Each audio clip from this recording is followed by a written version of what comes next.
His arms did not release her.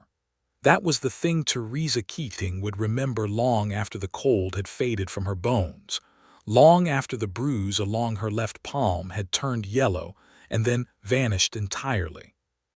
She would remember the precise moment Marshal Seth Barnett caught her on the icy church step, the way his grip found her before she had even registered she was falling, the way one large hand closed around her elbow and the other pressed flat against her back, steady as a cornerstone, and the way those hands simply refused to let go when every social rule of redemption falls. Colorado, in the winter of 1882, said they absolutely should have. She had gasped. He had said nothing. The congregation streaming past them through the double oak doors of First Methodist Church pretended not to notice, because Redemption Falls was a town that had learned rather violently to keep its eyes pointed at its own boots. But Widow Carver noticed, and the Dobbins sisters noticed, and Reverend Alcott, pausing at the threshold with his Bible pressed to his chest, noticed most of all. Theresa pulled herself upright, or tried to. Her feet were unreliable on the black ice that had sheeted every surface of town since the storm 3 nights ago, and her boot heel skidded again, and Seth Barnett's hand tightened instead of releasing, and for one terrible, brilliant second she was pressed against his chest, his star-pinned coat, his woolen cedar smell, the solid, unarguable reality of him, and she understood with perfect, mortifying clarity that she did not want to move away. That was the betrayal, not his, hers.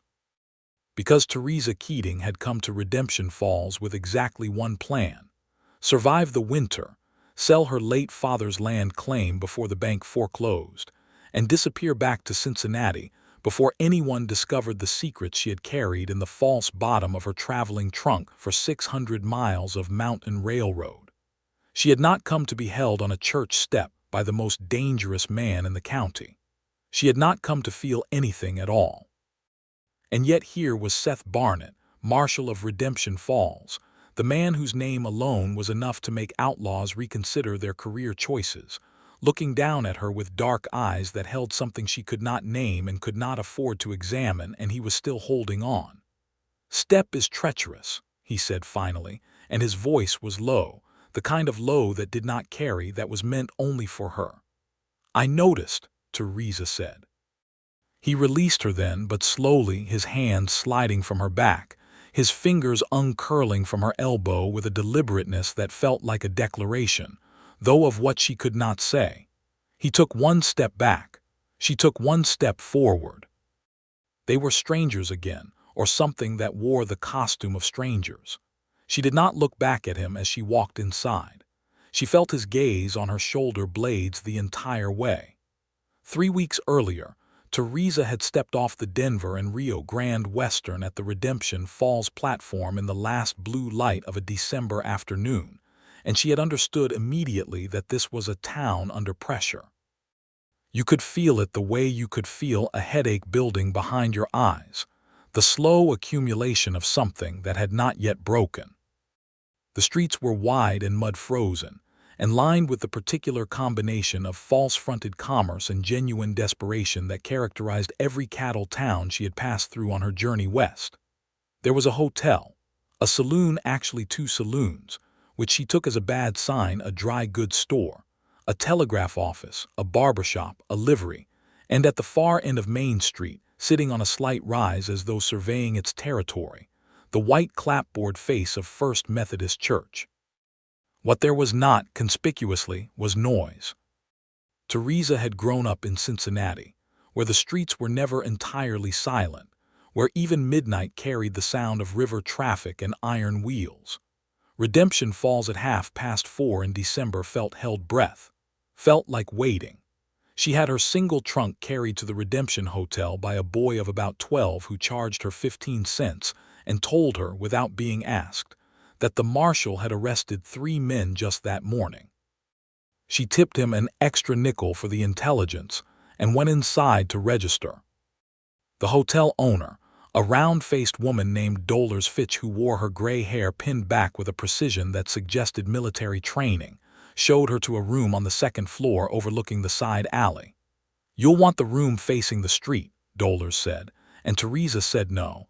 She preferred not to be facing the street, and something in Dolor's expression sharpened with curiosity. "You're here about the Keating land?" Dolores asked, because of course she already knew who Theresa was. This was a town of 700 people in a valley that saw perhaps one stranger per week. "My father's estate," Theresa said carefully. "I need to speak with Mr. Aldrich at the bank." "Aldrich," Dolores repeated, and her tone was perfectly neutral in the way that perfectly neutral tones never are. "Well, you'll find him most mornings at his office 8 to noon. Afternoons he rides out to check on his various interests." Various interests. Theresa filed that away. "And the marshal?" she asked, because she needed to know the shape of the law in this town before she made any moves. "Seth Barnett," Dolores said. 3 years in Redemption Falls, came up from New Mexico. People trust him, which is unusual for a marshal in a town that's had 4 marshals in 10 years. She paused. "The ones who came before him didn't all die of natural causes." Theresa set her traveling bag on the floral bedspread and kept her expression mild. "That's reassuring." "He's fair," Dolores added, and this seemed to be the highest compliment in her vocabulary. "Fair and hard, like good leather." Theresa thought about that description for a long time after Dolores left her to unpack. She had not, of course, been entirely honest about her reason for coming to Redemption Falls. The land claim was real. Her father's name was genuinely on the deed, and the estate was genuinely in legal difficulty following James Keating's death from pneumonia in October. But James Keating had not been simply a land speculator who had purchased 40 acres of Colorado Valley on a hopeful whim 6 years ago. James Keating had also been a document forger of considerable regional reputation, and before his death, he had sent Theresa a letter she had memorized, and then burned, telling her that certain papers he had hidden inside a false compartment in the Redemption Falls land office needed to be retrieved before a man named Aldrich found them. He had not told her what those papers contained. He had only said, "They will hurt people if Aldrich gets them first, Tess. He will use them wrong."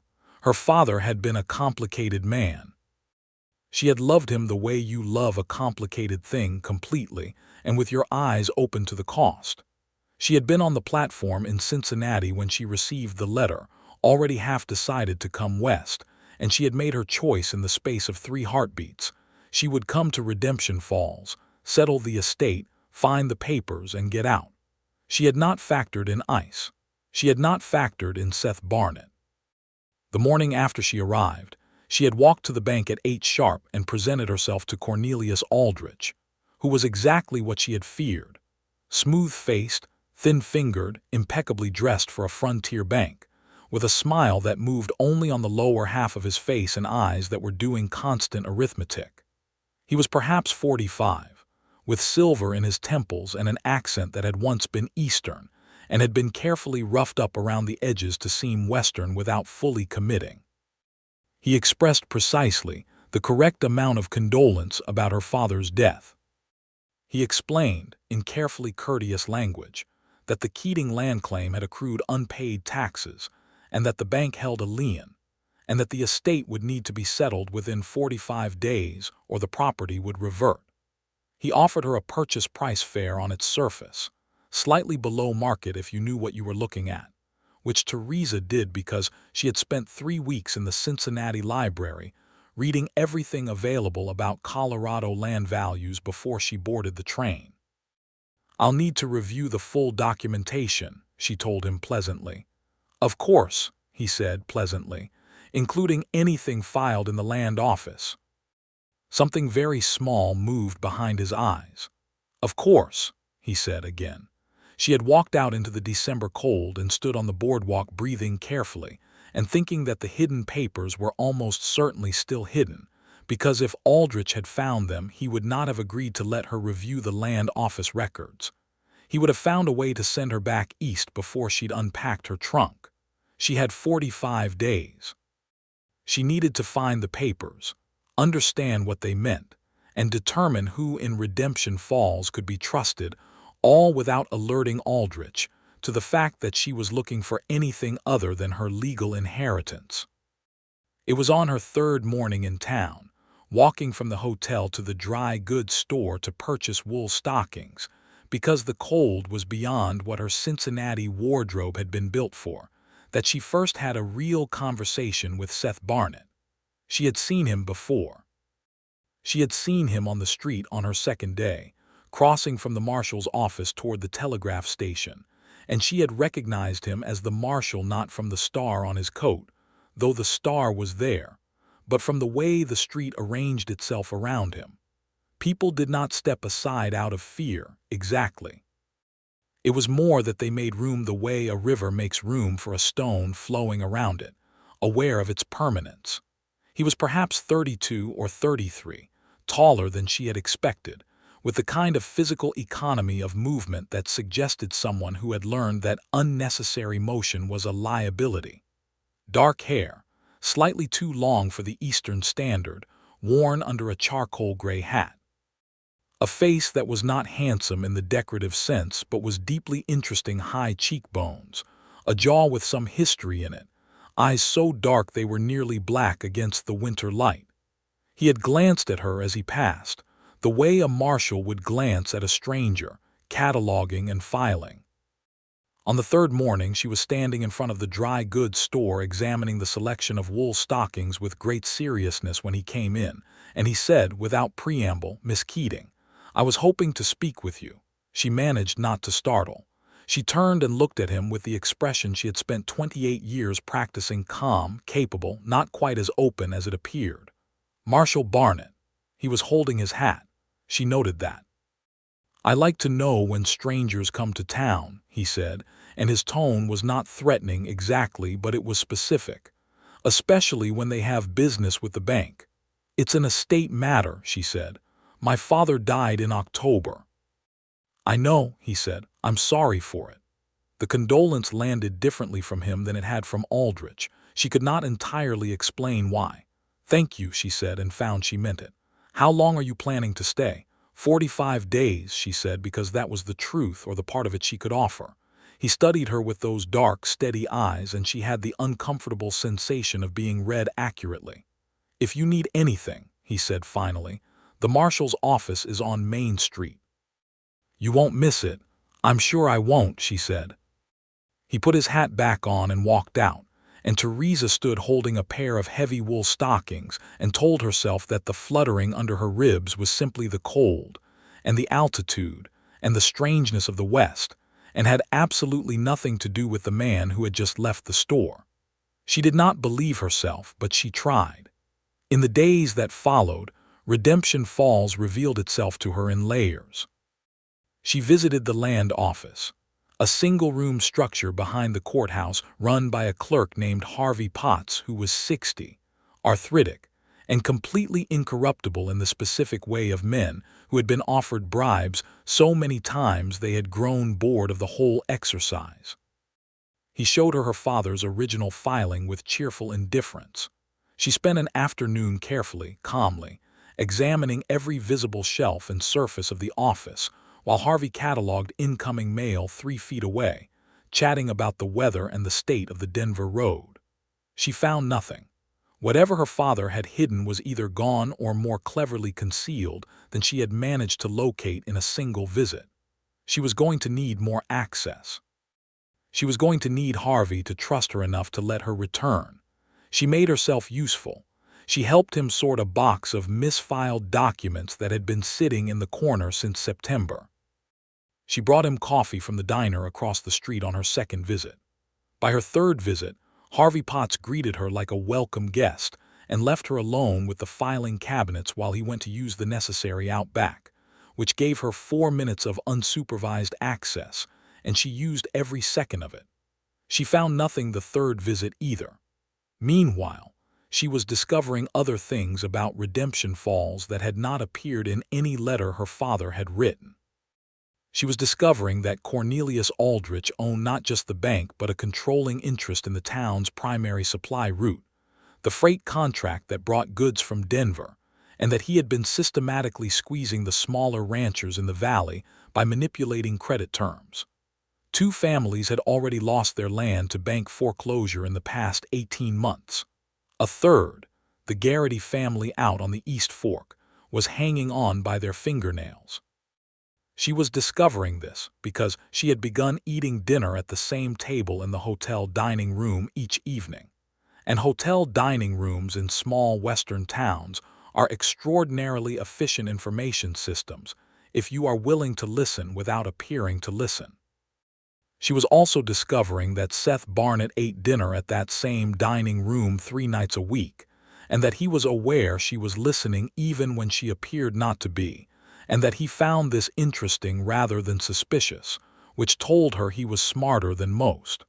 On the 6th night, he sat down across from her at the table. He did not ask. He simply chose the chair and picked up the menu card and said, "The beef stew is better than it looks," and she said, "Most things are," and they ate dinner together in a companionable silence that felt alarming, like a habit they had always had. Afterward, he walked her the half-block back to the hotel. The night was so cold the stars looked brittle. Their breath made matching clouds in the air. "You're not just here for the land," he said at the hotel door, and his voice was matter-of-fact, not accusatory. She looked at him directly. He deserved that at minimum. "The land is part of it," she said. "There's something going on with Aldrich," he said. "I've been watching it for 7 months. I don't have enough yet to act, but I'm watching." She felt the ground shift slightly under her feet. "I see," she said carefully. "If you find anything," he said, "I'd rather you came to me than tried to handle it yourself. And if I'd rather handle things myself." He looked at her for a long moment. In the lamplight from the hotel window, his face was all shadow and plain, and his eyes were serious in a way that went past professional. "Then I'd ask you to be careful," he said. "Aldrich isn't a man who tolerates interference." "I'm not a woman who tolerates being warned off," she said. Something moved at the corner of his mouth. Not quite a smile, but the suggestion of one, like a crack in stone through which something warm was trying to grow. "I noticed," he said. He tipped his hat and walked back into the darkness, and Theresa went inside and stood in the hotel lobby for a full minute, her hand pressed against her sternum, breathing. The next morning it snowed again, the second real storm of December, and the temperature dropped to something so far below freezing that even the seasoned residents of Redemption Falls moved between buildings with the grim efficiency of people rationing warmth. The ice began forming on the church steps that afternoon, a gleaming treachery of black ice that the sexton, old Bud Harmon, said he would deal with in the morning when he could see what he was doing. He did not deal with it. Sunday arrived brilliant and savage, sunlight burning off the mountains in a way that was all light and no warmth, and Redemption Falls put on its good clothing and walked to First Methodist, because even in the hardest winters, the social fabric of a small town demanded its weekly renewal. Theresa went because she had decided that church was the one place in Redemption Falls where all the relevant parties would appear in the same space, and she needed to see them together. She needed to see how Aldrich moved among these people, what alliances his body language revealed, who deferred to him and who did not. She wore her best dress, dark blue wool, high collar, the dress she had brought for precisely this kind of occasion, and she walked the 3 blocks from the hotel in boots that were adequate for Cincinnati winters and proved disastrously inadequate for Colorado mountain ice. She was doing well until the church steps. The lower step was fine. The middle step caught her right boot heel on a patch of ice so smooth and invisible it might as well have been intentional, and she went sideways in a controlled fall that was rapidly becoming an uncontrolled one, arms pinwheeling, the cold morning air rushing past her face, and then hands found her, one at her elbow, one at her back, and the fall arrested so completely and so immediately that it felt less like being caught and more like running into a wall that had chosen, at the last second, to be gentle. She knew it was Seth Barnett before she looked up. She knew from the size of those hands and from the cedar wool smell of his coat and from something else she was not prepared to name. She looked up anyway. He was looking down at her, and his face was very close, and his expression was the careful, controlled expression of a man who is working very hard to keep his face controlled. And beneath the control, there was something that cracked open in his eyes for just a moment, something that looked like relief, raw and undefended, the relief of someone who has caught something they care about, though they have not yet told themselves they care. She straightened. He did not let go. Around them, the congregation flowed past. Someone said good morning to the marshal. He did not look away from Theresa. "Step is treacherous," he said, and she said, "I noticed," and his hands released her by degrees, and she walked into the church with her heart doing something unauthorized. Inside, the service proceeded as services do: hymns, scripture, a sermon from Reverend Alcott on the subject of perseverance that Theresa suspected was aimed at several specific members of the congregation, rather than the general population, communal prayer, the particular social orchestration of small-town Sunday that looks like worship and is also very much community theater. She watched Aldrich from her pew 3 rows back. He sat in the front row, as men of local consequence always did. He sang the hymns with the correct degree of participation, neither too enthusiastic nor dismissive, and he accepted the scripture readings with an expression of suitable solemnity. He was very good at the performance of belonging. Seth Barnett sat at the back, beside the door, as marshals do, not for piety but for sight lines. After the service, in the yard where people stood in clusters exhaling visible breath and discussing the state of the roads and the price of beef, and all the other things that are code for discussing the state of their lives, Theresa found herself standing near the Garrity family, Tom Garrity, who was perhaps 40, raw-boned and wind-weathered, his wife Ellen, younger and with eyes that had been doing hard sums for too long, and their 2 children, a boy of about 10 and a girl of about 8, who were chasing each other around the bare oak tree with the tremendous energy of children who had been sitting still for an hour. She introduced herself and mentioned her father's land, and Tom Garrity's expression shifted into something complicated, sympathy mixed with a bitterness he was trying to be polite about. "Your father's land is right next to the Aldrich parcel," Tom said quietly. "Did you know that?" She had not known that. She did not show that she had not known that. "Is it?" "Aldrich has been trying to buy it for 2 years," Ellen Garrity said, even more quietly, her eyes sliding sideways to confirm that Aldrich was far enough away. "He wants the water rights. The creek that runs through your father's land feeds 3 properties downstream, including ours." The geography of it landed in Theresa's mind with sudden crystalline weight. If Aldrich bought the Keating land or took it through foreclosure, he would control the water. He could redirect it, restrict it, make the downstream properties untenable. The Garritys would lose their land. Others would too. "He'll get it through foreclosure," Tom said, "since there's no one to fight the claim, unless—" he stopped. "Unless someone does fight it," Theresa said. Tom Garrity looked at her with an expression that contained an entire argument he was too careful to make aloud. "It would take a lawyer," he said. "Someone who understood the territorial land statutes. We can't afford." "I have some knowledge of legal matters," Theresa said carefully. "My father taught me. He was a meticulous man about documentation." She felt Seth Barnett stop a few feet away, not joining the conversation but in range of it. She did not look at him. She felt his attention like a hand on her shoulder. "I'll look at the deed again," she told the Garritys. "There may be legal grounds I haven't examined yet." She thought about the hidden papers in the land office. She thought about what her father had written. "They will hurt people if Aldrich gets them first." She thought about the possibility that what her father had hidden was not incriminating evidence at all, but something protective. After the Garritys moved away, Seth materialized beside her the way he had a talent for doing, soundless and sudden. "The Keating land and the water rights," he said, low and even. "You knew about this," she said. "I've been building a picture," he said.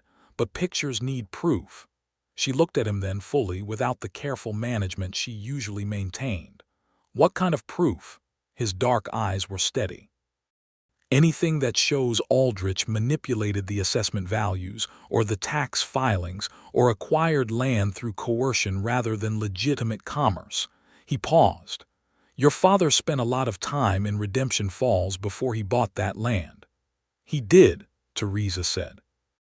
She did not say what she was thinking, which was that her father had been looking at exactly those things. Her father, with all his complicated ethics and his genuine gift for documentation, had been building a case. The case was in the land office. She was certain of it now. I need to go back to Harvey Potts tomorrow, she said, more to herself than to him. I could come with you, Seth said. That would make Aldrich nervous. That's partly the point. She looked at him again. He was looking at her with that serious, carefully controlled expression, and underneath it, she was beginning to learn to read what was underneath it. There was something warm and specifically directed, aimed at her like a compass pointing north. Let me try alone first, she said. If Aldrich sees you and me together in the land office, he'll know we're coordinating. If it's just me, he still thinks I'm simply managing an estate. Seth was quiet for a moment. Then, all right, another pause. But I want you to tell me what you find. When I find it, she corrected, and that corner of his mouth almost smile appeared again. When, he agreed. The next 4 days were the most productive and the most nerve-wracking of Theresa's time in Redemption Falls. She visited Harvey Potts every day, always with a plausible reason, additional documentation needed for the estate, questions about the tax records, a request to review the historical claim boundaries. Harvey, who had genuinely taken to her by this point, was generous with his time and his filing cabinets, and she was thorough and methodical and careful. On the 4th day, Tuesday, December 19th, at approximately 20 minutes past 10 in the morning, Harvey Potts went to fetch more coal for the office stove, and Theresa pulled the bottom drawer of the 3rd filing cabinet fully out of its housing, and behind the back panel, where the wood had been slightly separated from its frame by something flat and rectangular, she found a wrapped oilskin packet tied with a cord. Her hands were completely steady. She had always been good in the moments that mattered. She did not open it there. She tucked it inside her coat, thanked Harvey warmly when he returned with the coal, said she had what she needed for now, and walked back to the hotel through the sharp winter air with her heart beating so hard she could feel it in her teeth. In her room, with the door locked and the window checked, she untied the cord and spread the contents on the bed. Her father's handwriting covered 6 pages of dense documentation.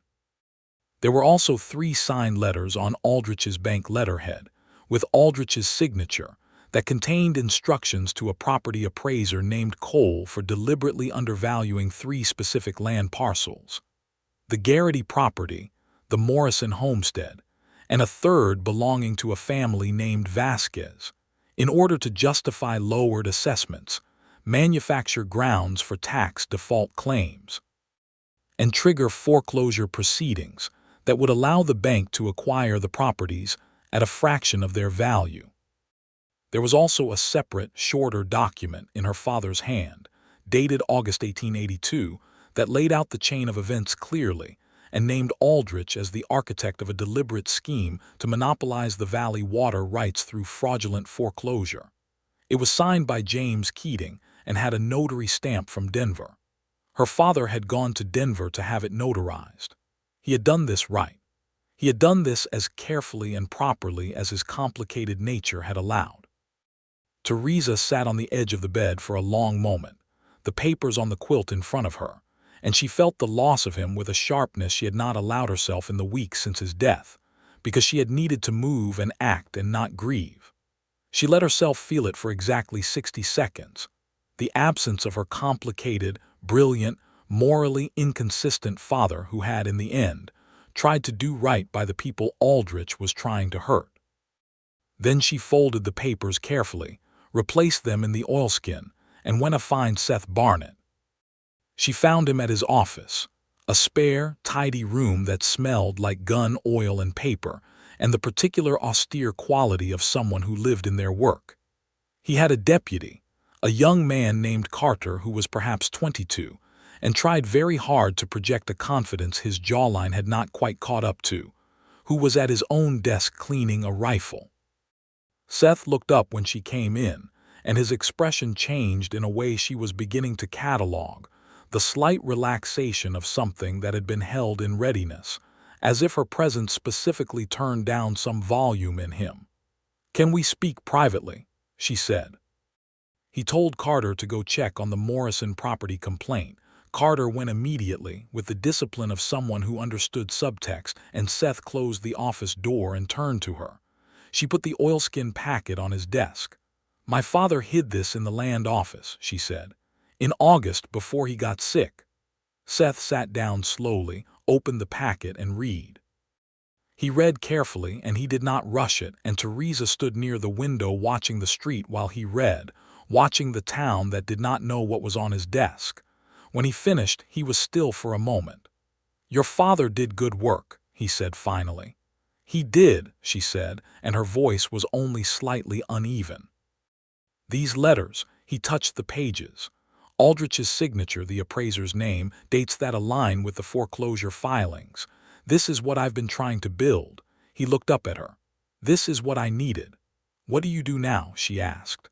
"I telegraphed the territorial marshal's office in Denver," he said. "This is beyond a local warrant. Aldrich has enough local connections that any legal process needs to come from above my level. We need a federal judge to issue the indictment, and we need the territorial marshal's deputies to serve it. Otherwise, Aldrich will have enough warning to run or to." He stopped. "To remove the problem," she said. "Yes," he said, and he looked at her with that direct, serious look that held no evasion. "Which means you need to be careful, Theresa. He's going to know this is missing soon if he doesn't already. And the only person who was in that land office in the last week with reason to look for it is you." It was the first time he had used her first name. It landed quietly, like a stone placed rather than thrown. "I know," she said. "You could go back to the hotel," he said. "Stay in." I am not going to be a person who hides in a hotel room," she said. "Not when there's something useful to be doing." He held her gaze for a moment. Then he said, with a quietness that was not surrender but something more like recognition, "No, I didn't think so." He sent the telegraph that afternoon. They were careful about it. The message was phrased in the language of a routine legal inquiry, nothing that would alert a reader to its urgency, but Theresa had seen Seth's drafts and knew what the code meant to the receiving office in Denver. The response came back within 4 hours. A federal circuit judge was in Pueblo, 70 miles south. The territorial marshal's senior deputy could be in Redemption Falls within 3 days if the roads held. 3 days. They needed to hold things steady for 3 days. That evening, Seth came to the hotel dining room and sat across from her, and they ate dinner and talked about things that were not the papers or Aldrich or the 3 days, and Theresa found herself in the strange, slightly dizzy experience of genuinely enjoying the company of a person she had not expected to enjoy. She had not in 28 years permitted herself much of this. She had been too busy managing things. "How did you end up in law work?" she asked him. He was quiet a moment in the way he was quiet before he said something true. "New Mexico," he said. "I was working cattle. There was a town smaller than this one that had no law at all. A man named Vickers ran it the way Aldrich runs this one. People were afraid." He turned his coffee cup in his hands. "I was 24 and I had more confidence than sense, which is the right combination for doing something that sense alone would prevent you from doing." "What happened to Vickers?" "He's in the territorial prison in Santa Fe," Seth said. "Has been for 8 years. And you ended up a marshal." "The people asked me to stay," he said simply, as though this were the most obvious reason in the world. "I've never been able to say no to people who need something I can actually provide." She looked at him across the table, across the lit lamp and the dinner plates and the ordinary comfortable equipment of a shared meal, and she thought, "This is the most dangerous thing that has happened to me in Redemption Falls. Not Aldrich, not the papers. This, the precise, growing, undeniable weight of caring what happened to this man." "What about you?" he said. "Cincinnati." "My father traveled constantly," she said. "I traveled with him when I could. He taught me what he knew: document work, land law, The way paper trails can tell you the shape of something even when the thing itself is hidden. She paused. He was not always on the right side of legal, my father. Seth did not flinch from this, but he was on this side at the end. He was, she said. I think he'd been moving toward it for years. I think the valley scared him, not the danger, but what was being done to people, the Garrity's, the Vasquez family. She looked down at her cup. He couldn't undo what he'd done in other places, but he could do this. He hid it well, Seth said. I've had a deputy in that office twice and missed it. He was very good at hiding things, she said, with the mixed feeling that always accompanied any assessment of her father. Seth reached across the table and covered her hand with his for a moment. Just a moment, just a brief and specific comfort that he withdrew before it became anything that required discussion. But she felt the warmth of it for a long time after. The first complication came the next morning. Aldrich appeared at the hotel at 9 o'clock and asked to speak with Theresa in the lobby. Dolores Fitch, behind the desk, looked at Theresa with her sharp gray eyes and did not move from her station, which meant that whatever happened would be witnessed. Theresa came downstairs in her blue wool dress with her hands quiet at her sides and her expression carefully, pleasantly open. Miss Keating, Aldrich said, and his smile was in the lower half of his face while his eyes measured her like a room he was considering purchasing. I wondered if you'd had a chance to fully review the land office records. I have been reviewing them, yes, she said. And have you found everything you need to complete the estate settlement? His voice was smooth as polished brass. I believe I have what I need, she said, which was entirely true.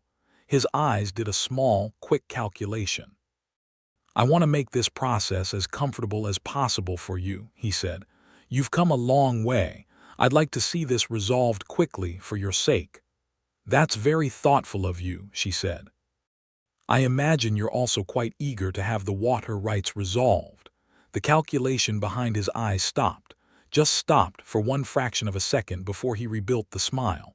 I'm interested in the land claim as a commercial matter, he said. The bank has an obligation to its investors. Of course, Theresa said. Water is valuable out here. It is, he said pleasantly. I appreciate your concern for my comfort, Mr. Aldrich. I'll be in touch about the settlement terms. She turned and went back upstairs, and she did not run. She walked, and she did not let herself shake until she was through her door with it closed behind her. Then she allowed herself 30 seconds of a racing heart before she straightened and went to the window to watch Aldrich walk back down the street. He went directly to the telegraph office. She went directly to the marshal's office. Seth listened without interruption, and when she was done he said, "He's alerting someone. We have less than 3 days. How much less?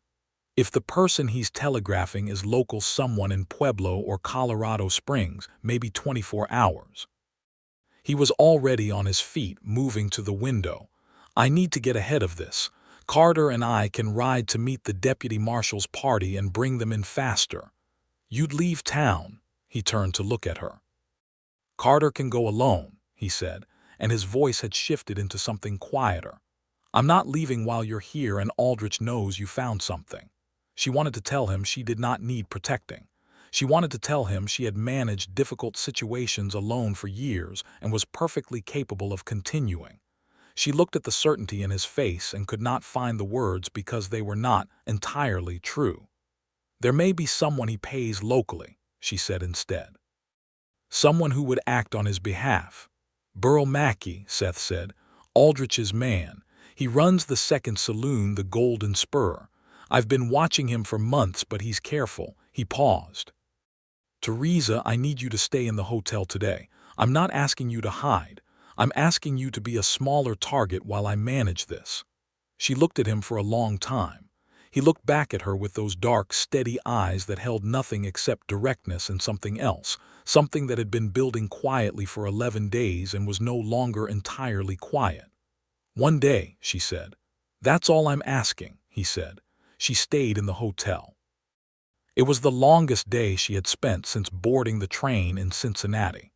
She wrote letters, real ones, to a solicitor in Denver whom she had already contacted about the estate, laying out the situation in legally precise language. She reviewed her notes. She ate lunch in the dining room where Dolores Fitch kept appearing to refill her water glass with a watchfulness that was unmistakably protective. At 3 o'clock, Carter rode out of town heading south. She watched from her window. At 4:30, there was a noise from the alley below her window, nothing she could name, just a wrongness in the sound pattern of the street, and she moved away from the glass instinctively. At 5, Seth appeared at the hotel door. "Mackie left town an hour ago," he told her. "Heading south. Carter knows to watch for him." He paused. "I don't think Aldrich will do anything before tomorrow. He'll wait for word from whoever he contacted. And tomorrow the deputy marshal arrives," Seth said, "or we have a different problem. Which are you expecting?" "The deputy marshal," he said firmly, and she could see that he had decided to expect this and was holding to that decision as much by will as by probability. "I'm going to sit in the lobby tonight," he added, as though this were a perfectly natural and unremarkable statement. She looked at him. He was not asking for permission exactly, but he was waiting to see if she would object. "I'll have Dolores bring you coffee," she said. She went to bed and could not sleep for some time, aware of him 2 floors below, and she thought about the church steps and his hands and the way he had said her name, Theresa, not Miss Keating, as though it were something he had been thinking and had finally allowed himself to say aloud. She slept eventually. She dreamed of Cincinnati, of the river and her father's voice. The deputy marshal arrived not the next morning but the next afternoon, 2 deputies, in fact, with the circuit judge himself, who had apparently decided to move personally given the nature of the materials Seth had described in his telegraph. They rode in at 2 in the afternoon on the shortest day that felt, to Theresa, like the longest. Seth was at the edge of town to meet them.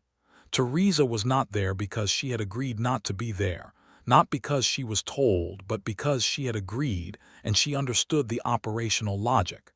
At 3:15, Cornelius Aldrich was arrested at his bank. The arrest was orderly because Seth had coordinated it carefully, and because the circuit judge's presence meant there was no legal ambiguity, and because Aldrich was, in the end, a man who had operated behind documentation rather than behind a gun, and documentation cannot protect you when the law arrives with better documentation. Theresa heard about it from Dolores Fitch, who had somehow seen everything from behind the hotel desk despite never appearing to move. "He went quiet," Dolores said, with a certain satisfaction. "Didn't make a scene. Men like that never do. The noise is only for people they think they can intimidate." Mackie was picked up by Carter 11 miles south of town, on the road to Pueblo, with a set of ledger books in his saddlebag that Aldrich had apparently sent him to dispose of. Carter rode him back in handcuffs, and that was that. Seth came to the hotel at 5 o'clock. He knocked on her door. When she opened it, he was standing in the hall with his hat in his hands. He had a habit of holding his hat in his hands when he was about to say something that mattered, she had noticed, as though the hat were ballast, and his face was carrying a different expression than his usual careful control. He looked tired and relieved, and something else, something warmer, that he was not trying to contain. "It's done," he said. She let out a breath she had been holding, it felt, since Cincinnati. "And the Garrities, the others. The circuit judge is already reviewing the foreclosure proceedings. The documentation your father left is being formally admitted. It'll take time to work through the courts," but he stopped. "They won't lose their land, Theresa. The water rights stay where they should be." She had to press her hand to her mouth for a moment, just a moment. Then she lowered it and looked at him. "My father would be glad," she said. "He did a brave thing," Seth said. "It would have been easier to sell those papers to Aldrich or just walk away." "He couldn't have walked away," she said. "I know that about him." She paused. "I'm the same way, which is occasionally inconvenient." That corner of his mouth expression appeared, but fuller now, and she realized she had been waiting all along for it to fully arrive, and it finally had a real smile, warm and specific, aimed at her with such unconcealed directness that she felt it in her chest. "I noticed," he said, and it was the third time he had said those words to her, and this time they meant something entirely different. She did not overthink what happened next. She had spent 28 years overthinking things, and she was quite tired of it. She stepped forward across the threshold into the hallway, close enough that she could see the lamplight in his dark eyes, and she said quietly, "Seth." He went very still, the way he went still when something important was happening. Then he said her name back, "Theresa," and that was not insufficient in context. He kissed her in the hallway of the Redemption Hotel, gently and then less gently, with his hat still in one hand and his other hand coming up to her face, and she thought that she had come to Redemption Falls to manage a transaction, and had encountered instead something she had not planned for and could not calculate the value of, because it was not the kind of thing that could be calculated. Christmas was 11 days away. She had come planning to leave before New Year's. She did not leave before New Year's. The weeks between the arrest and the New Year were the most unusual of her life. The town of Redemption Falls, which had lived under Aldrich's quiet, patient pressure for 3 years, breathed differently once the news spread, and it spread within hours, because 700 people in a mountain valley in winter have limited entertainment and significant investment in justice. The Garrittys came to town and thanked her in the middle of Main Street with a directness that made Theresa feel the specific warmth of having done something that mattered beyond herself. Ellen Garrity held her hands and said simply, "He would have taken our water," and they both understood exactly what that meant.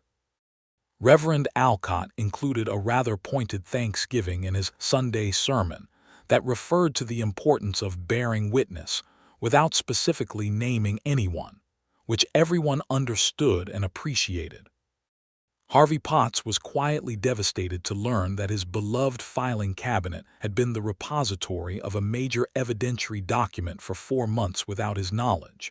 And then quietly, enormously proud when Theresa explained that her father had chosen the land office specifically because Harvey ran it with such integrity that Aldrich had never dared to search it openly. Seth handled the aftermath of the arrest with the careful, methodical competence that she was discovering, simply the way he did everything: filing the reports the circuit judge required, coordinating with the territorial marshal's office in Denver, working with a lawyer named Bridwell who came up from Pueblo to begin the process of unraveling Aldrich's fraudulent foreclosures. It was detailed, unglamorous work, and he did it without complaint and without drama, and she found herself watching him across the dining room table or across the width of a street, thinking that there was something extraordinarily attractive about a person who simply did what needed doing. On Christmas Eve, Reverend Alcott held a candlelight service that the whole town attended. Theresa wore her blue wool dress. Seth wore his good coat, the one without the star. He had told her once quietly that he sometimes needed to be Seth Barnett rather than the marshal, and she understood this completely. They sat beside each other in the pew, which raised exactly the eyebrows she had expected it to raise, and she discovered she was entirely past caring about eyebrows. His shoulder was warm against hers. The candlelight made the simple white interior of the church amber and soft. Walking home after, the night was cold enough that the stars looked like they had been cut from glass, and their breath made clouds, and the frozen ground was silver under the moonlight. They walked slowly, the way people walk when they do not want to arrive. "You're not leaving," he said. It was not quite a question. "I haven't decided," she said, which was honest. "What would make you decide?"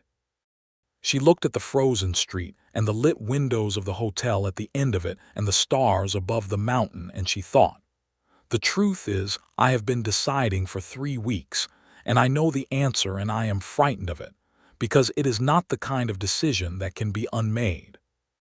"I would need something to stay for," she said carefully. "Something real, not the land. The estate will settle properly now with the legal clouds removed. Something." She stopped. He stopped too. They were standing in the middle of the street in the cold, moonlit, perfect silence of a mountain Christmas Eve, and he turned to face her and he was holding his hat again, both hands this time, and his expression was not controlled at all. "Stay," he said. "That's all, just stay. I'll build the rest of the argument if you need one, but the foundation is just stay." She looked at him for a long moment. "You know this is fast," she said. "I know," he said. "We have known each other less than a month. I know. Reasonable people wait longer. We are both," he said, "apparently unreasonable people." She laughed, a real laugh, sudden and unguarded, and she saw it land in his face like sunlight. Then she stepped forward and put her hand against his chest above his heart and felt it beating faster than his exterior would ever suggest. "Ask me again in the spring," she said, "when I've had time to be certain." "You're already certain," he said accurately. "I know," she said. "Ask me anyway in the spring. Some things deserve the right moment." He covered her hand with his, the hand she had pressed to his chest, and held it there. "Spring," he agreed. And then, "Merry Christmas, Theresa." "Merry Christmas, Seth," she said. The winter resolved itself the way all the most difficult seasons eventually do, one cold day at a time, with spring becoming theoretical before it became real, the snow retreating up the mountainsides by degrees, the valley floor softening into the first gray-green of March grass. She stayed through January and then through February, and she did not pretend to herself that this was about the estate, which the lawyer Bridwell had well in hand by mid-January, the foreclosure proceedings unraveling as the court worked through the fraudulent documentation, and the Garrity and Vasquez properties were legally confirmed as unsupported by legitimate claims. She wrote to her employer in Cincinnati. She had worked for 3 years as a legal secretary for a firm there, and explained that she was extending her leave on personal grounds. She wrote it twice before she was satisfied with the phrasing. She was not a person who committed to things until she was certain, and she was becoming more certain by the day. She spent time in February helping establish a reading circle for the women of Redemption Falls, which was Dollars Fitch's idea, and which Theresa organized with the same methodical attention she had brought to finding her father's papers. It gave her a place in the social fabric of the town that was her own rather than borrowed from her relationship with the Marshal, which mattered to her in ways she could not fully explain, but did not need to. Seth watched this with a quiet, genuine pleasure that he expressed primarily through showing up to help move chairs to the Fitch parlor for the first meeting, and then diplomatically disappearing before the meeting started, because he understood that this was not his space to occupy. She thought, "I have never met anyone who understood so naturally where the boundaries of someone else's life were." On the 1st of March, which was not quite spring but was the credible beginning of it, the air had turned from savage to merely cold, and there was mud rather than ice on the main street, and the creek that ran behind the church was running again rather than frozen. Seth arrived at the hotel at 10 o'clock in the morning on a Sunday, in his good coat without the star, with his hat in his hands, and he said, "You told me to ask you in the spring." Dollars Fitch, who was reorganizing a set of keys behind the desk with exquisite concentration on an entirely different direction than theirs, said nothing at all. Theresa looked at Seth Barnett in the lobby of the Redemption Hotel in the first pale light of Colorado March, and she thought about Cincinnati, which she loved, and her father who was gone, and the river, and the firm she had worked for, and the life she had built there out of competence and discipline.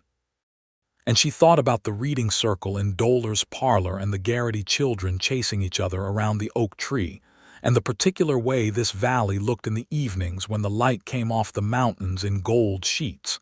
And she thought about his hands on the church steps, catching her, and the way they had not let go too quickly. "Spring is early this year," she said. "Is," he agreed. "Seth," she said. "Theresa," he said. "Yes," she said.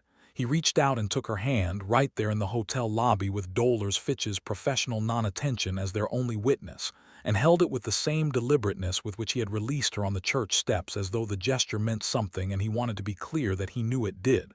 "March is a fine month to get married," he said, "but we don't have to rush." "April," she said. "There will be actual flowers in April." He smiled, the full version, the one she had been waiting since December to see arrive completely. "April," he agreed. They were married on the 12th of April, 1883, in First Methodist Church, on a morning so clear the sky was the color of a bird's egg, and the mountains stood out against it like something painted with great care by someone who understood that beauty could be structural. Reverend Alcott presided with an expression of tremendous personal satisfaction, as though he had arranged the entire thing himself, which he had not, but which no one corrected. The whole town came. Redemption Falls was a town that took its celebrations seriously, having learned over years of difficulty that joy required community, or it became something lonelier than it needed to be. Ellen Garrity brought 2 pies. Tom Garrity, whose land was now legally secure, shook Seth's hand with a grip that communicated an entire gratitude vocabulary. Harvey Potts wore his best suit and dabbed his eyes during the vows with the dignity of someone doing so openly and without apology. The ceremony was simple. The vows were traditional. Theresa wore a dress she had ordered from Denver ivory wool, impractical for daily wear, exactly right for exactly this. And Seth wore a coat she had never seen before, dark navy, clearly purchased for the occasion, with his star back on his lapel because he had explained, simply, that the star was part of him and she was marrying the whole person. She had said, "I know. I want the whole person." He had said, "Then you've gotten exactly what you wanted." She had said, "I usually do." He had not been able to entirely contain the smile that produced, even in the office of Reverend Alcott at the pre-ceremony formalities, which the Reverend had chosen to find charming. They repeated the vows in the sunlit church with the whole of Redemption Falls watching and the mountains through the tall windows providing their silent, permanent testimony. And when Seth said, "I will," his voice was steady and certain, and entirely without performance. The voice of a man who meant exactly what he said and knew exactly what it cost. When Theresa said, "I will," she thought about her father who had sent her west with a secret and a task and had, inadvertently, given her something neither of them had planned on.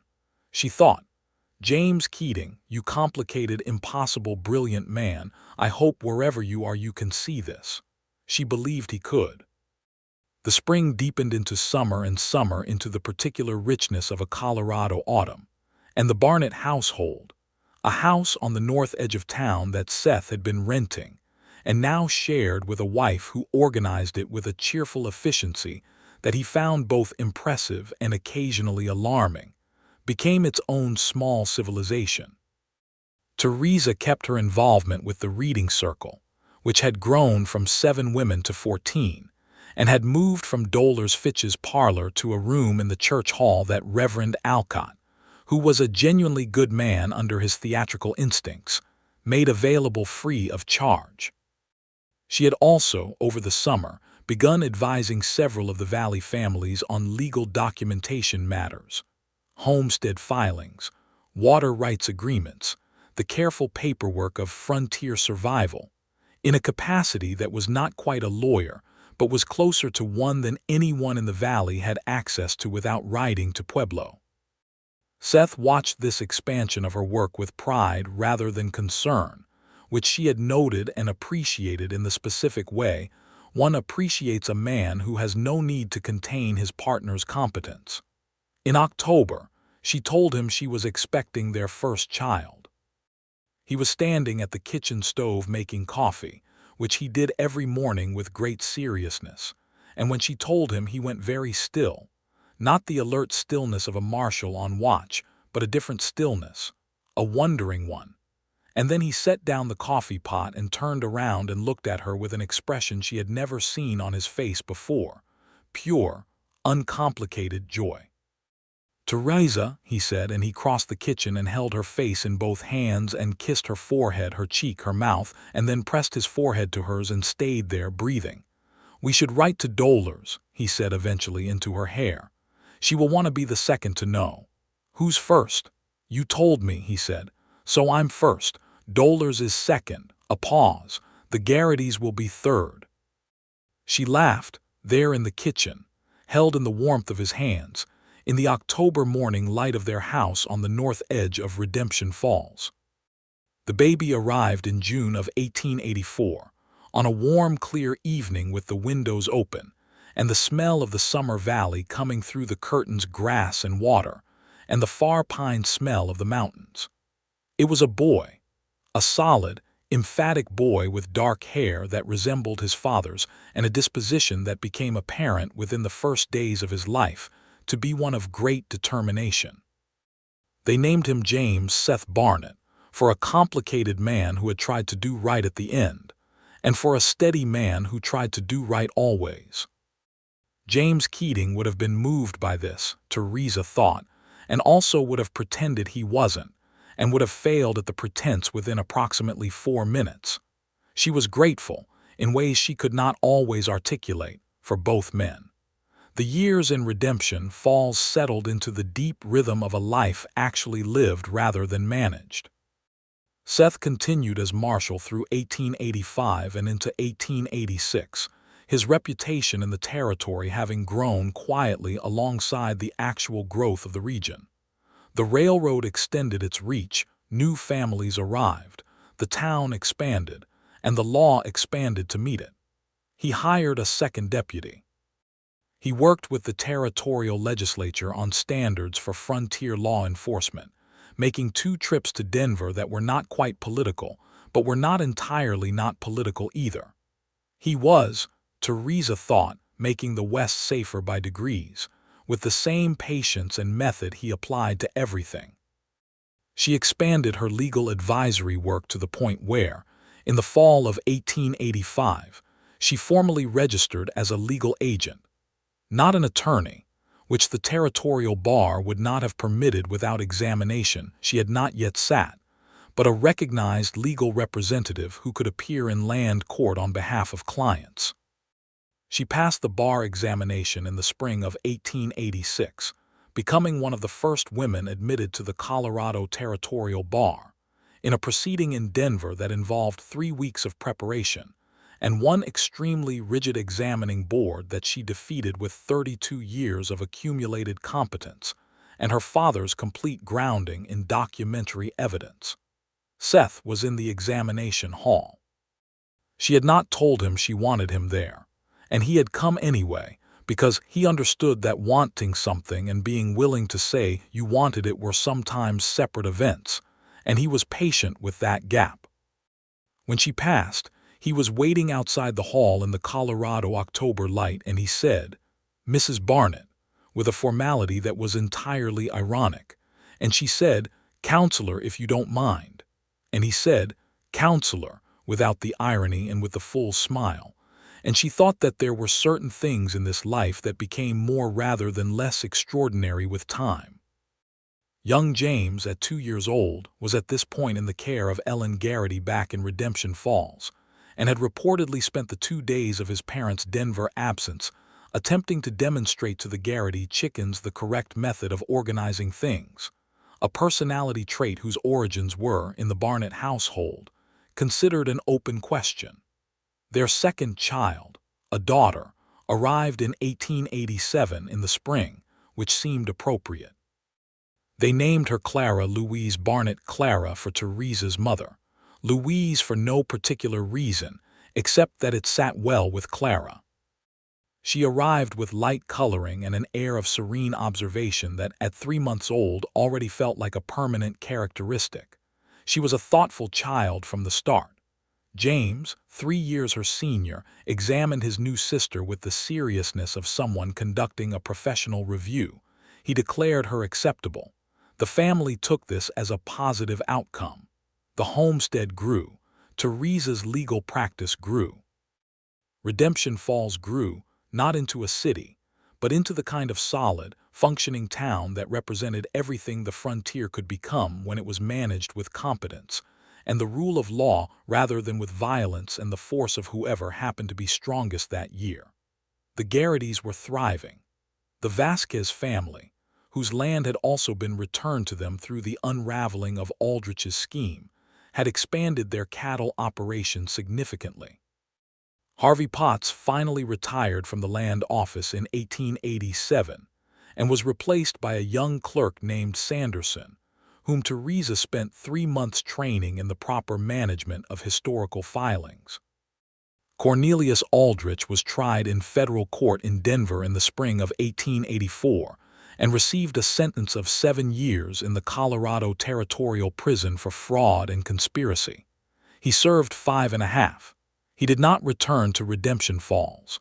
Burl Mackey was convicted of evidence tampering and served 3 years. He moved to Utah afterward and was not heard of again in the valley. The appraiser Cole had died of heart failure before the trial, which the circuit judge considered unfortunate from a prosecutorial standpoint, and which several of the defrauded families considered, privately, justice of a kind. On a November evening in 1888, Theresa sat at the kitchen table with a case file and a cup of tea, working through a water rights dispute between 2 new homesteaders on the North Creek, while Seth read a report from the territorial marshal's office at the other end of the same table. James, 4.5 years old and possessed of his father's ability to be still when he chose to be, was asleep in his room. Clara, 14 months and recently mobile in a way that required structural adaptations throughout the house, was also asleep. The house was warm, the stove ticking softly, the November wind doing its work outside while doing nothing to them in here. Seth looked up from his report. "The territorial marshal's office is offering me the senior deputy position in Denver," he said. She looked up from her file. "Is it? It would mean leaving Redemption Falls." She set down her pen. "What do you want to do?" He was quiet for a moment. "I don't know. That's why I'm telling you rather than deciding." She thought about Redemption Falls, the church, the reading circle, her practice, the Garrity's, Dolar's Fitch, the particular quality of the light off the mountains. She thought about what they had built here and whether it was built into the place or into themselves. "Is this a promotion?" she asked, "or a different kind of work?" "Both," he said. "Less of the daily local, more of the systemic, working on law enforcement standards across the territory." "The bigger picture," she said. "Yes." She looked at him across the table. He was 39 now, the slight gray at his temples making him look not older but more settled, as though he had arrived somewhere he had been moving toward. She was 35. They were both, she thought, still in the middle of things, still building. "If we went to Denver," she said, "I could file for full bar admission in the state courts rather than the territorial bar. The work I could do." She stopped. "Yes," he said, watching her face. "I thought of that." "You thought of that before you told me about the offer." "I thought of a lot of things," he said. She picked up her pen and then put it down again. "Let's go to Denver," she said. He nodded. "All right," he said simply. "You knew I'd say yes." "I thought you would," he said. "I wasn't certain until you said it." She threw a small piece of paper at him, which he caught without looking up from his report, and that was how the Barnett family decided to move to Denver, on a November evening over tea and case files, while their children slept in the house they had built together in Redemption Falls. They stayed through the end of the year. There were things to hand off properly. Theresa's active cases were referred to a young lawyer named Morrison who had arrived in Redemption Falls in the spring, not the same Morrison whose land Aldrich had targeted, but a coincidence that the town found pleasing. Seth trained his 2 deputies thoroughly, wrote detailed operational guidance, and recommended the senior deputy, a solid 26-year-old named Reeves, for the marshal position. He was confirmed by the territorial appointment before Christmas. The reading circle held a farewell gathering at which Dolar's Fitch presented Theresa with a bound collection of letters from every woman in the circle, which Theresa read later that night, and which required her to sit very quietly with her hand pressed to her mouth for a fairly extended period. Seth found her like that and said nothing, which was the correct response.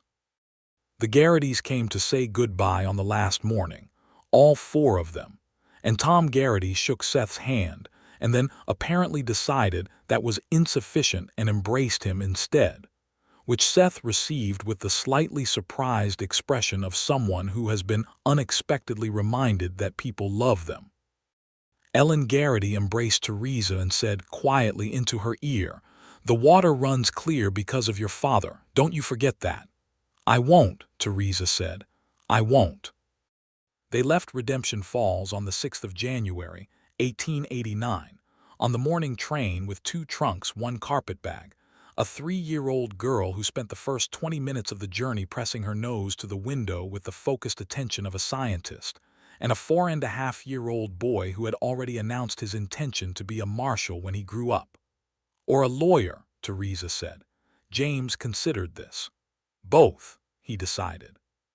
Seth looked at Theresa over James's head with an expression that said, "Of course." Denver was larger, louder, and more complicated than Redemption Falls in all the ways that mattered for their particular ambitions. Seth's work with the Territorial Marshal's office, and then, after Colorado's continued growth and the expansion of federal law enforcement structures, with the Federal Marshal's Circuit, was exactly the systemic, infrastructure-level work that suited him, less about individual confrontation and more about building the systems that allowed for confrontation to be handled consistently and fairly. He worked on protocols for evidence handling, on training standards for deputies across the territory, on coordination with the newly expanding federal court system. He was good at it. He was, characteristically, quietly good at it, without fanfare, with the same patient method he had brought to every previous task. Theresa was admitted to the Colorado State Bar in the spring of 1889 and opened a legal office in Denver.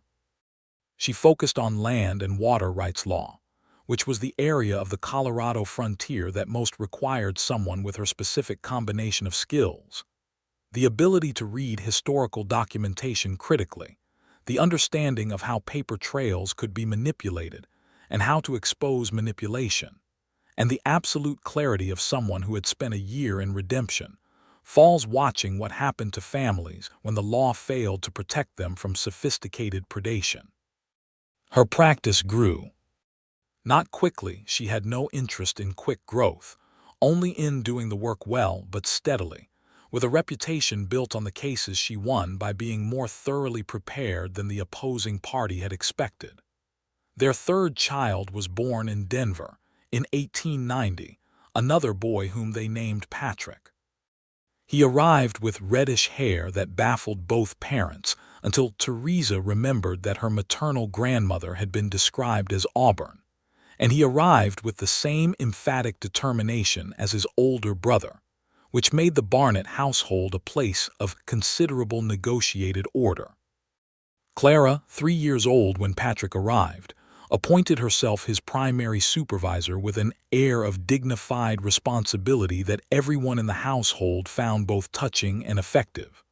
James, 7, declared Patrick acceptable. The family took this as a positive outcome for the second time. On a September evening in 1891, 8 years after a Sunday morning in December when she had slipped on the icy steps of First Methodist Church in Redemption Falls, Colorado, Theresa Barnett sat on the porch of their Denver house in the warm last light of summer, with the sound of her 3 children inside negotiating bedtime, and Seth came out and sat beside her, and they looked at the mountains west of the city, which were the same mountains but from a different angle. "And still extraordinary. I keep thinking about that first winter," she said. "Which part?" he said. "The church steps," she said. He was quiet a moment. "I thought I was going to be too late," he said. "I saw you go and I was too far away and I thought," he stopped. "But you weren't too late," she said. "No, and you held on." "Yes," he said, "I did." A pause. "I wasn't going to let go until I was sure you were steady." "I know," she said. "You haven't let go since." He reached over and took her hand the way he had in a hotel lobby on a March morning in 1883 with the same deliberateness that said he knew exactly what the gesture meant. "No," he said, "I haven't." The mountains in the last light were rose and gold, and the particular blue of high-altitude shadow, And in the house behind them, James was explaining something to Clara with the authority of someone 7 years older. And Clara was explaining back with the authority of someone who had decided that the mathematical advantage of being a second child more than compensated for the age gap. And Patrick was contributing a position of his own from his corner of the room. "Your father would have been pleased," Seth said. "He would have said it was an interesting situation that resolved satisfactorily," Theresa said, in the tone that meant he was delighted. "An interesting situation that resolved satisfactorily," Seth repeated. "That's not inaccurate." She leaned her head on his shoulder, there on the porch, in the September evening, in the city that the frontier was becoming, in the life they had built from a hidden oilskin packet and a set of icy church steps and two people who could not have predicted each other. "Seth," she said. "Theresa," he said. "I'm glad I slipped," she said. She felt him laugh quietly against her hair. "So am I," he said. "God help me, so am I." The stars came out over Denver one by one, the way they always had over Redemption Falls, steady and ancient and indifferent to anything but their own light. And below them the mountain city settled into the particular quiet of early evening. And on the porch Seth Barnett held his wife's hand, and she leaned into his shoulder, and they stayed there together. Not moving, not hurrying toward the next thing, simply present in the particular gravity of a life that had been genuinely, fully, and sometimes dangerously built. In the years that followed, time moved the way it moves through happiness, not slowly, not quickly, but with a quality of fullness that makes even the ordinary days feel worth keeping. James Barnett grew into a young man of singular purposefulness, who read every law book his mother owned before he turned 15, and argued his first mock case at 16 with a ferocity that made the opposing student go pale. Clara grew into someone with her father's gift for observation and her mother's gift for documentation, which resulted in her becoming, at 17, the most accurate recorder of local history in the Denver school system, and at 19, a student at the Colorado Women's College, which had opened its doors in 1888, and which Clara attended with a seriousness that made her professors feel, usefully, that they needed to keep up. Patrick, the red-haired third Barnett child, turned out to have a talent for engineering that nobody in the family had entirely anticipated, and spent his teenage years building increasingly ambitious structures in the back garden that Seth assessed with the expression of someone who is not certain this is a good idea, but is absolutely certain it is interesting. The law practice that Theresa had built in Denver became, over the years, one of the most respected in the territory for land and water rights work. She argued before the Colorado Supreme Court in 1895 in a case involving water rights manipulation on the Eastern Plains, and won in a decision that set precedent for the next 30 years. The opposing counsel, who had underestimated her comprehensively, was gracious in defeat, and privately told a colleague it had been the most thorough legal preparation he had ever encountered from anyone. Seth, whose work with the federal Marshal Circuit had expanded to include coordination with the Bureau of Investigation's early predecessor organizations, retired from active law enforcement in 1900 at 50, not because he had to, but because he had, as he put it to Theresa one evening, finished the particular work he had come west to do. The systems he had helped build were in place. The people he had trained were doing the work. He had been throughout that rarest of things, a person in power who actively worked to make the power less about the person and more about the function. He taught after retiring. He offered himself to the training program for new marshal's deputies and spent 5 years doing that work with the same unhurried thoroughness he had brought to everything. And then he grew a garden, which surprised everyone who had known him as the Marshal of Redemption Falls, and which produced, by general consensus, the best tomatoes in Denver. He and Theresa took a train east in 1903 to Cincinnati, which she had not seen in 20 years.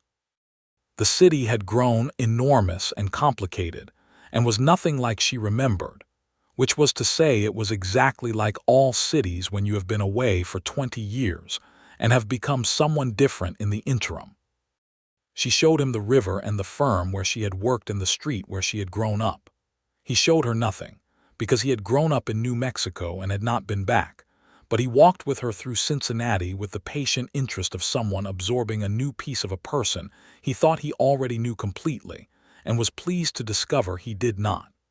On their last evening in Cincinnati, sitting by the river in the October light, he said, "Are you glad you left?"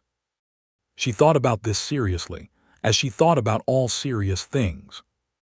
The river moved below them, busy and indifferent, the same river it had been when she was 28 and reading about Colorado land values in the library 3 blocks away and deciding to board a train. "I'm glad of everything that brought me where I am," she said, "which includes leaving. An interesting situation that resolved satisfactorily," he said. "Precisely," she said. He put his arm around her and she leaned into him. And the Ohio River did what rivers do. And the October light did what October light does. And they sat there together in the past that had made them and thought about the present they lived in, and neither of them felt anything was missing. They went home to Denver, to the mountain city, to the house where James had grown and Clara had studied, and Patrick had engineered increasingly ambitious back garden structures, and lived their lives in the ongoing abundance of people who have chosen well and know it. The first of their grandchildren arrived in 1906, when James married a woman from Colorado Springs named Adelaide who was, in Theresa's expert opinion, the most formidably competent person James had ever met apart from his mother, which was exactly right for him. They had a son first, whom they named James Keating Barnett II, which made Theresa sit very quietly for a considerable time after she heard it, in the specific manner of someone receiving a gift they did not know they needed. Clara, who had finished her studies and was working on a history of the Colorado women's suffrage movement. Colorado had granted women the vote in 1893, a fact Theresa had worked actively to support, remained unmarried into her late 20s, not from lack of opportunity, but from the serene certainty of someone who knew her own mind, and was content to wait for something that met her standard. In 1908, she met a historian named William Cross at a lecture series in Denver, and by all accounts, it was approximately 12 minutes into the lecture before Clara decided he was interesting enough to investigate, and approximately 6 months after that before William understood that the most important thing that had ever happened to him was sitting in the front row of a lecture hall with a notebook. They married in the spring of 1909, in Denver, at a ceremony that Clara had organized with an efficiency that made the officiant feel he was participating in a very elegant logistical operation.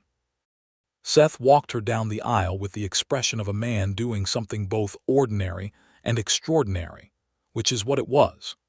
Patrick, who had gone to study mechanical engineering at the Colorado School of Mines and graduated in 1908, married a classmate named Ruth in 1910, which was the first time in the Barnett family's history that the match had been made in an engineering classroom, and which everyone agreed was entirely characteristic.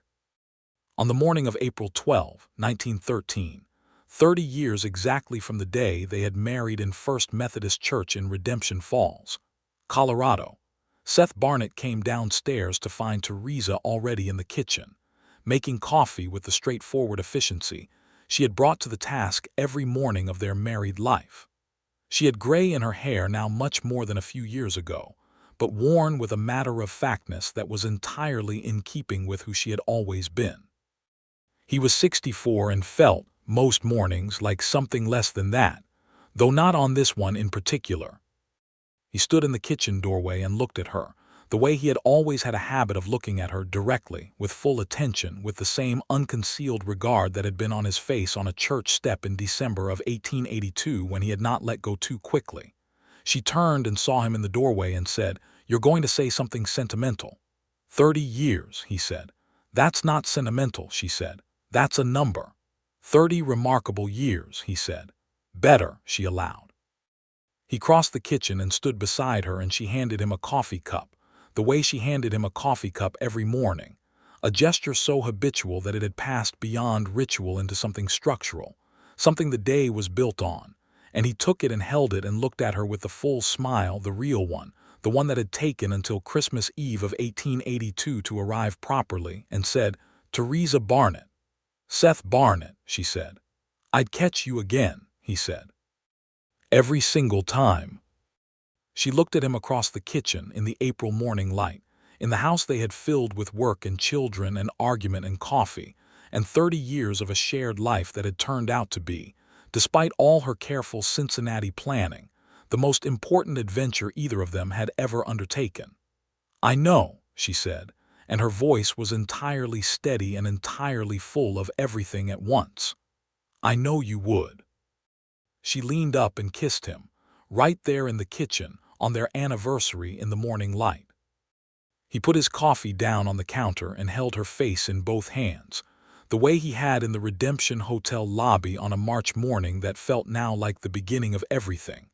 And she put her hands over his, and they stayed like that still, for a moment that was not a public moment and not a notable one, and was, simply, a moment of two people who had found each other on an icy church step and had never let go.